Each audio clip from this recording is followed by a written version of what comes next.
sou morador aqui da Moca, tradicional, sempre fui.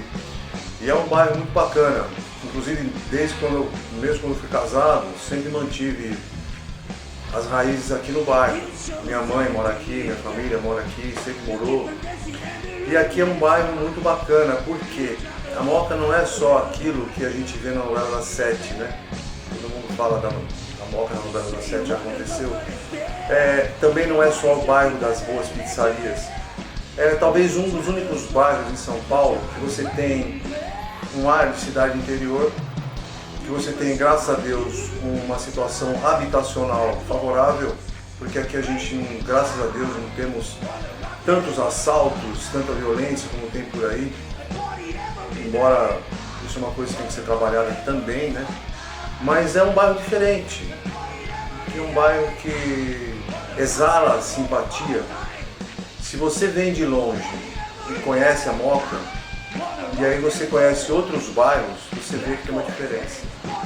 E tem aquela coisa, independente da etnia, né, que é considerado um bairro com etnia italiana, mas independente disso, quem vive na Moca, por exemplo, tem um sentimento.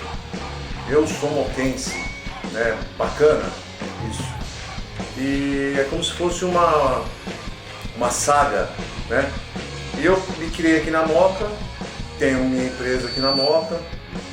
E se você quiser conhecer um bairro bacana e não conhece, ou só conhece através das novelas, ou através de reportagem de revista, você pode vir aqui que eu tenho certeza que você vai ser bem acolhido. Moca na área. Inclusive aqui a gente tem não só um centro comercial, né? Temos o Shopping Moca, temos o outro shopping que fica próximo aqui, tem a própria Rua da Moca, Paz de Barros, tem um comércio diversificado, tem escolas excelentes, faculdades excelentes, bons hospitais. Não é um bairro ruim, é um bairro ótimo. O comércio aqui realmente é variado e é um comércio constante. É curioso porque aqui você anda na Rua da Moca, por exemplo, parece que é sempre a mesma coisa, de 10, 15 anos atrás. A coisa se renova, mas ela não decai. E é fundamental ter isso perto. A gente se sente bem. Quem mora na Moca dificilmente encontra uma razão para poder sair dela. Essa que é a realidade. E aqui na Moca, eu particularmente tenho minhas atividades. Tenho duas atividades, né? Durante a semana eu fico aqui na Moca, fim de semana eu saio, pego a estrada. Mas a administração das coisas é feita aqui na Moca. Então eu tenho minha empresa de tecnologia, Max Computer, sempre fui aqui na Moca. E como o Zorro, né, tenho duas personalidades, ou Batman. Tenho minha banda, Destroyer Kiss, onde 50% da banda é da Moca. Então eu e o baixista, J. Simmons, e eu, Fábio Stanley, a gente é aqui da Moca. Então é bacana, para quem não conhece a banda, você vai ver alguns trechos aí, e a gente leva o nome da Moca também, claro que por trás a maquiagem, né, para o Brasil inteiro. Moca is rock and roll too.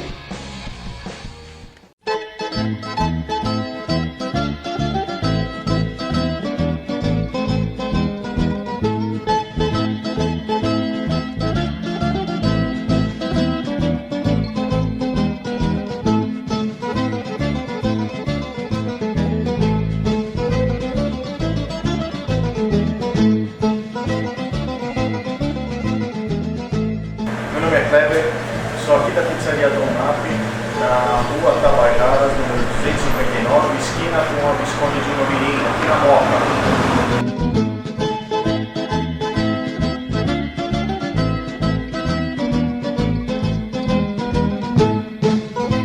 Temos uma grande variedade de pizzas doces e salgadas e esfirras doces e salgadas com massa diferenciada.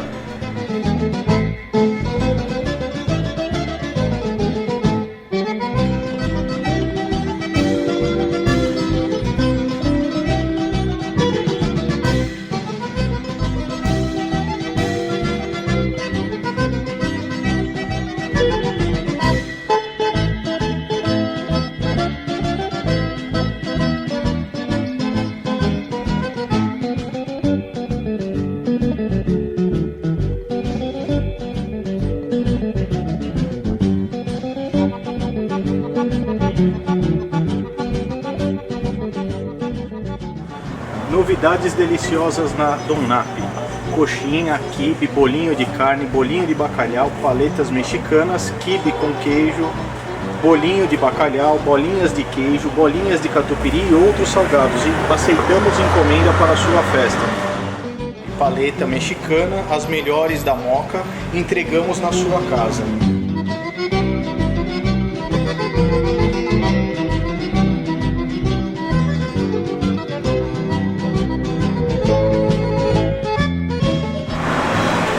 Promoção na Pizzaria Dom Nap: comprou 2 pizzas, ganhou um refrigerante. Aceitamos Visa e Master, mandamos a maquininha na sua casa e entregamos na Moca inteira. Mande-nos um e-mail para receber gratuitamente um cardápio completo.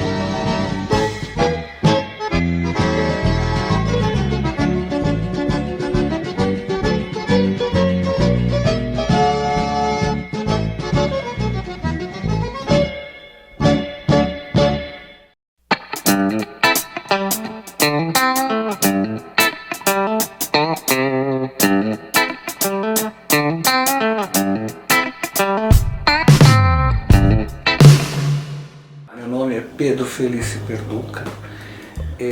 Eu não fui gerado na Moca, eu fui gerado em Campos Elíseos. Eu fui registrado na Bela Vista porque eu nasci na maternidade de São Paulo. Então legalmente eu não nasci na Moca. Não nasci na Moca, nem fui gerado nem nasci. Então legalmente eu sou nascido na Bela Vista, porque é assim que o Estado determina que as pessoas são registradas nos cartórios. O que é um erro que depois as pessoas, o IBGE vai corrigindo aos poucos. A Moca tem que entender, a gente tem que entender o que é Moca. Moca faz parte de um subdistrito do estado de São Paulo, dentro da cidade de São Paulo. Diferentemente do que as pessoas dizem, não existe o bairro da Moca. O conceito bairro não existe juridicamente. O que existe é o subdistrito da Moca, subdistrito do Alto da Moca, subdistrito do Belenzinho, subdistrito do Brás, subdistrito da Sé, subdistrito de Santa Efigênia e assim. É mais ou menos padrão a área desses cartórios cujos limites são determinados pelo governo do estado. O cartório da Moca, que se confunde, que é o subdistrito da Moca, que é o que nós vamos falar agora, ele tem cerca de 4,8 km². Não é grande coisa. Se eu não estou equivocado, é 4,2 ou 4,8, porque na ordem de grandeza não altera muito, não, mas é mais ou menos padrão da cidade de São Paulo. Nós temos também algo que as pessoas confundem, chama-se Alto da Moca.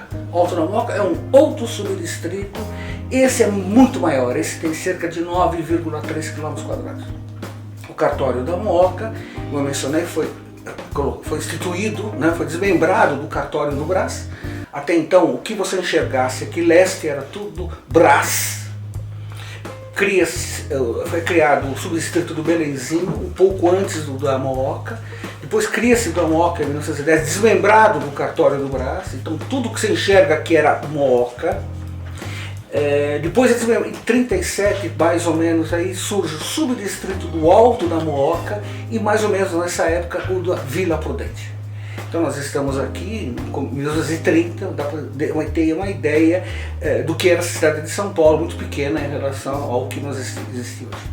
Então voltemos aqui, para falar da Moca, nós temos que falar de um produto que deu origem, impulsionou o desenvolvimento econômico do Brasil, chama-se o café. Está tudo muito ligado e eu preciso contar o que é o café. Café é uma planta que todo mundo é conhecido no mundo todo, mas até bíblico. Isso aqui dizem que existia um produto que era tomado, que era mais ou menos alucinógeno, que era o café. Tira essa parte alucinógena que um pouco não importa, mas em 1700 mais ou menos esse produto era produzido no Sudão. O Sudão era uma possessão francesa. Possessão francesa, nós sabemos, a Guiana Francesa, nós somos vizinhos da França. Este grão, essa semente, foi um tal de Palheta, que era um militar português, obteve, dizem das más línguas, porque ele era amante da esposa do vice-governador da Guiana Francesa, e ele traz as sementes para Belém do Pará. Isso nós estamos falando de 1700, alguma coisa que pouco importa os detalhes aqui, não interessa muito agora. Essa planta é levada ao Belém do Pará e é criada, cultivada como árvore, planta ornamental. Não tem valor. Essa planta é trazida para o Rio de Janeiro. Quando nós estamos falando aqui no começo do Império, do 1800 e alguma coisa, tem uma epidemia, se a gente pode chamar de epidemia, no Sudão. O Sudão, assim, o café, salvo uma praga qualquer, e há um incentivo da plantação do café. O café, ele começa no Rio de Janeiro. E essa planta coincide com o mercado consumidor, basicamente é o mercado americano. Nós estamos começando com a industrialização, né? O homem sai do campo para trabalhar na cidade. E o café começa a se desenvolver nessa cidade aí, as cidades importantíssimas, que chamam-se Cunha, Bananal, são duas cidades importantíssimas. E o café é grande devorador de nutrientes, ele precisa de nutrientes, reposição constante. Como na época não se falava em NPK, não tinha esse conceito de nitrogênio, fósforo e potássio, era muito mais fácil, muito mais barato do que fácil, você desmatar e vai produzindo, à medida que você precisa da terra, você vai desmatando. E o café vem descendo no Vale do Paraíba. Ele vem buscando, vem descendo. E Monteiro Lobato imortaliza, deixa isso para sempre com as chamadas cidades mortas. Fica bem claro que a cidade ela surge do nada, cresce e se destrói porque o café vai procurando outros lugares. Interessante que o café, nesse começo, ele é o mercado norte-americano de Nova York, sai pelo porto do Rio de Janeiro. À medida que ele vem descendo, ele vai por Paraty. Ele vem descendo mais. O café, seria natural que o café chegasse até a cidade de São Paulo. A cidade de São Paulo é estéril. Ela não tem nutrientes na terra, ela serve para subsistência e sobrevivência, básico. Tanto é que não tem produção aqui. E o café se desvia para o chamado oeste. Vamos considerar Jundiaí como ponto de referência. O café vem por Jacareí, antes de chegar a Jacareí, ele vira e vai em direção ao oeste. E depois ele segue o caminho e nós sabemos por onde ele vai. Isso é fundamental para a gente entender a moca. Se nós não entendemos a importância do café, como ele surge, como ele se movimenta, como ele vai até Jundiaí, nós não vamos conseguir entender moca. Ou não vamos conseguir entender nem a cidade de São Paulo. Vou fazer um parêntese aqui.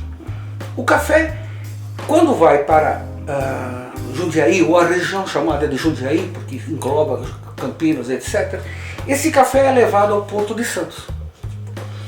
Você dá para imaginar como era levado o café para o Porto de Santos. Era com mulas. Então havia um ponto de referência, chamada cidade de Sorocaba. As mulas traziam o café, mudavam as mulas em Sorocaba e Sorocaba levava para o Porto de Santos. Imagina a quantidade de gente para fazer esse transporte absurdo, caro. E havia uma demanda crescente do café e o café precisava ser escoado com mais rapidez.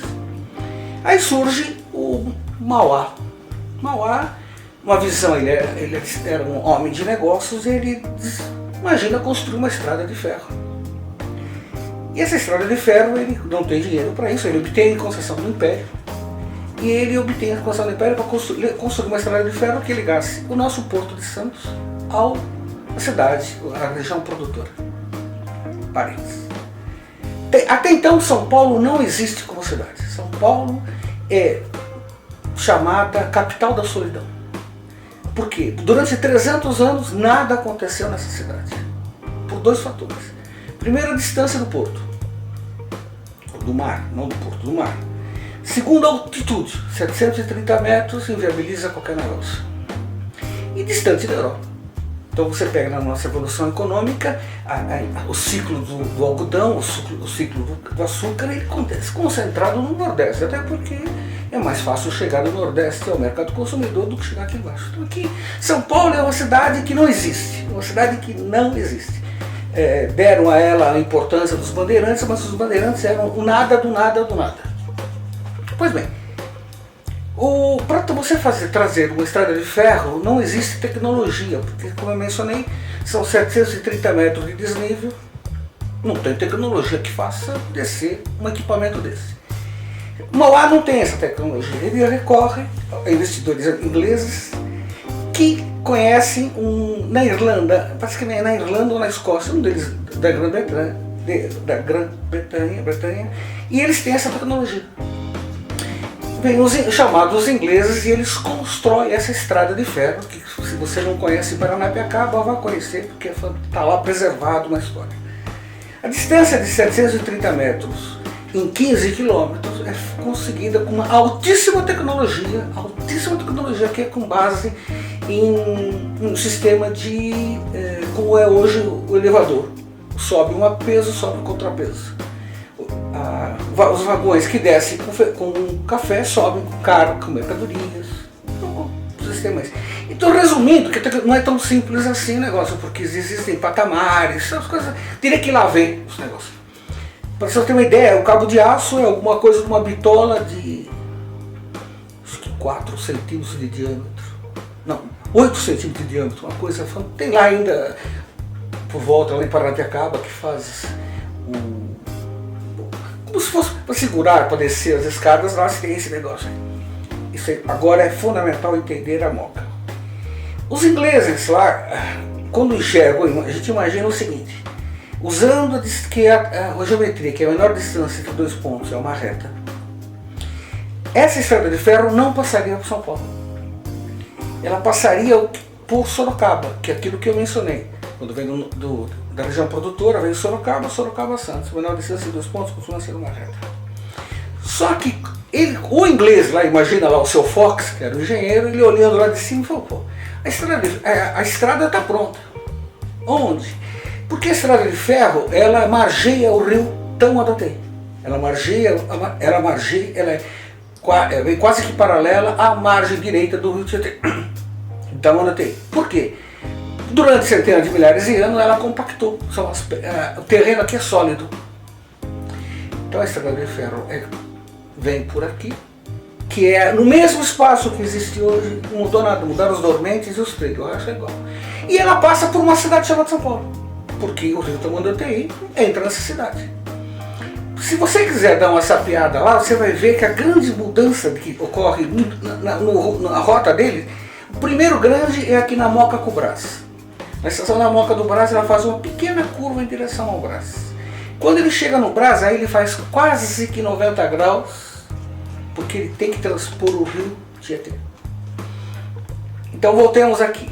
A cidade de São Paulo é obra do acaso, a estrada não passaria por aqui, com a possibilidade do terreno já estar pronto, muito mais fácil de você colocar os seus dormentes e os trilhos do que ter que mexer na serra de Paranapiacaba, que é aquela serra que vai... Serra de Jundiaí, que é a serra que vai dar... no litoral sul você vê a serra, um pouquinho mais... tão ruim quanto essa daqui.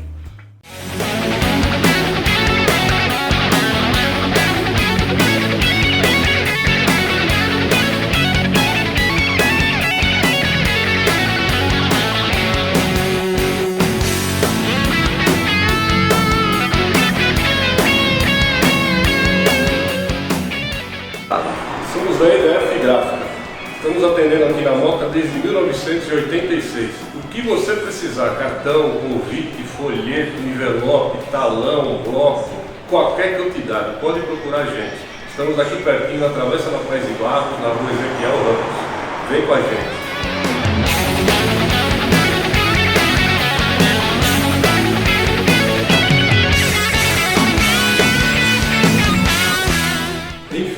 Tudo que você precisar de material gráfico, faça um orçamento conosco sem compromisso.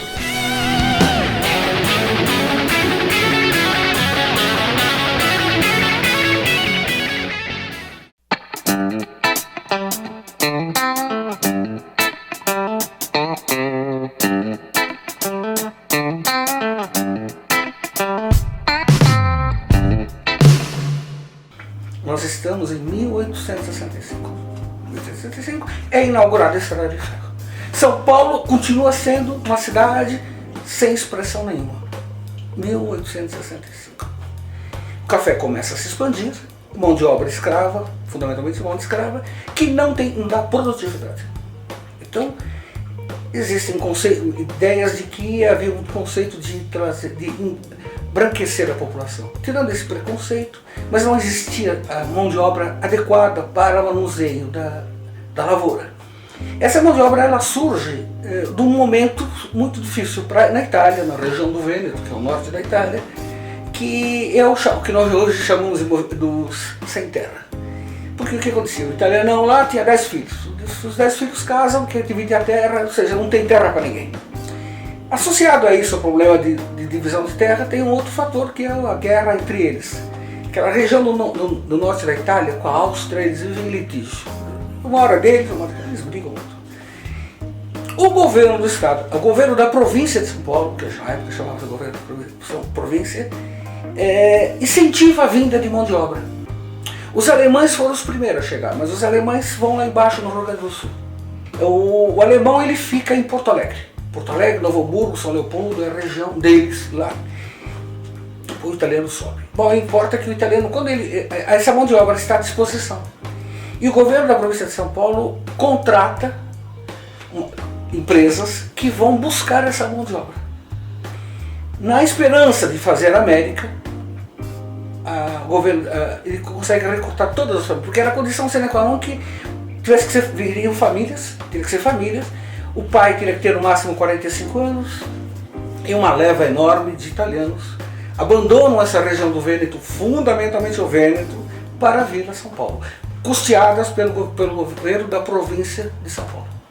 Esse pessoal desce em Santos, no mesmo porto que está lá, no Valongo, sobe de trem no mesmo espaço e vem parar aqui na hospedaria do imigrante. A hospedaria do imigrante ele fica em quarentena, na realidade ele fica em quarentena para ver se ele tem doença ou não, e depois ele se destina ao interior. Ele é uma mão de obra que é recrutada e paga, às vezes nem tão bem paga, para substituir a mão escrava. O que acontece com essa mão de obra? Essa mão de obra, muito embora eles sejam analfabetos, a grande maioria deles, mas eles têm visão de cidade. Eles não querem ser escravos. Não, eles não é trabalhar de graça, não. Se os caras acharam que era com chicote, os caras disseram que não. Muitos deles retornam à sua origem no Brás. São artesãos. Essa mão de obra volta. E essa mão de obra italiana, volta fundamentalmente italiana, não aceita andar descalço. Ele quer se vestir. E aí surge a necessidade, de novo, de italianos que trazem os produtos para eles. Um deles é o Regoli, que vem formar depois com o Rodolfo Crespi, o cotonifício e o lanifício Rodolfo Crespi. Bom, então o que nós temos? Nós temos uma mão de obra hoje, qualificada, que ele conhece a lavoura, chama os contadinos. Eles vêm produzir aqui e passam a exigir consumo. Eles não se contentam de comer farinha. Surge um mercado consumidor. Esse mercado consumidor é suprido por quê? Por uma indústria que o Brasil não tem. O Brasil não produz absolutamente nada. Pessoas com visão mais da frente começam a importar esses produtos e depois começam a perceber a importância de montar esse produto aqui. Eu mencionei um deles, o Regoli. O Rodolfo Crespi, ele vem aqui muito jovem, ele era um aventureiro italiano, do norte da Itália. Ele se associa com o Pedro Regoli, que é o sogro dele, e monta uma pequena tecelagem chamada tecelagem Moca.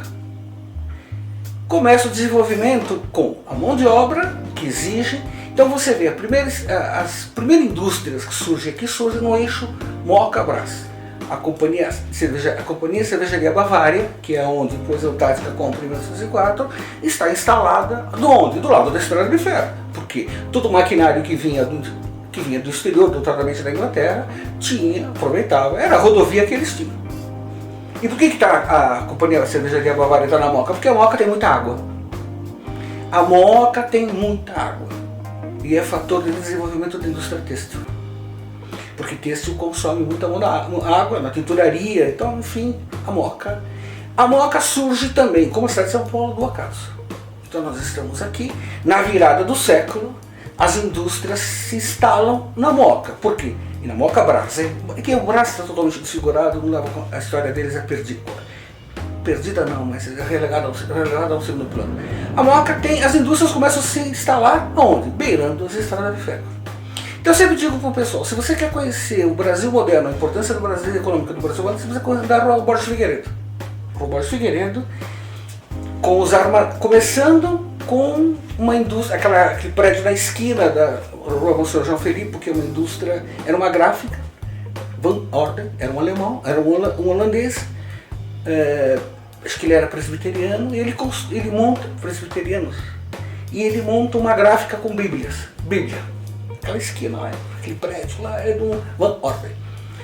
Ao lado, o Gamba, Egídio Pinotti Gamba, que era um importador, instala um moinho Gamba. O que o moinho Gamba? Ele faz farinha, processa a farinha e traz o produto acabado. Agora é interessante chegar aqui, por que de farinha? Porque até então, o pioneiro chama-se Francisco Matarazzo, a farinha que chegava ao Brasil, ela chegava em tonéis. Ela já vinha o produto macerado já. Você imagina, levar 40 dias vindo da Europa para cá, de tonéis, chegava aqui tudo ela estragada.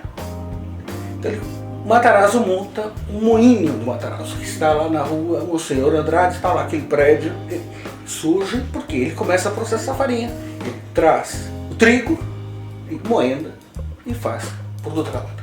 Minete Gamba faz a mesma história, Minete Gamba também refina açúcar, também um monte de coisas aqui.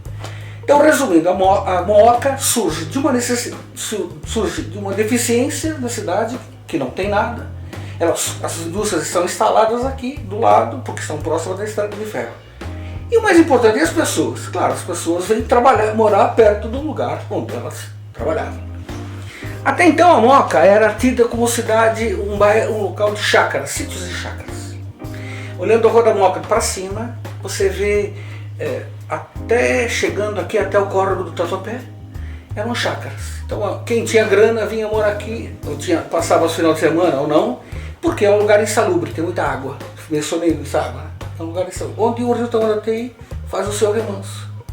Um lugar insalubre, baixo. Os terrenos são baratos, é o seguinte. E aí os moradores, as pessoas que trabalhavam nas fábricas começaram a instalar suas residências próximas à estrada de ferro, num lugar plano. A Moca surge lá embaixo, do Rio Tamandatei até a estrada de ferro. Onde nós estamos não existe Moca. Não existe Moca por uma razão simples, não tem água, que é um morro. E ninguém coloca a sua casa no seu morro. Então, se eu conseguir explicar, mostrar para você como surge a Moca industrial, como surge a Moca das pessoas. Claro, mão de obra, como mencionei, se bem que nós damos muita importância ao italiano, mas o espanhol também tem sua parcela significativa. Tem parcela significativa também o pessoal do leste europeu. O pessoal do leste europeu vai formar a Vila Zelina, que mantém as características melhores do que as nossas. As histórias deles. Então. Ponto final, muda o filme.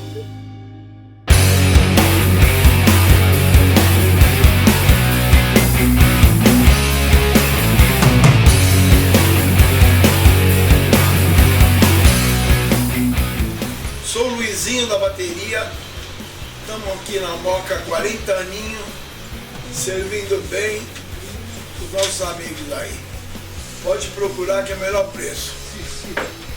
Tudo de bom.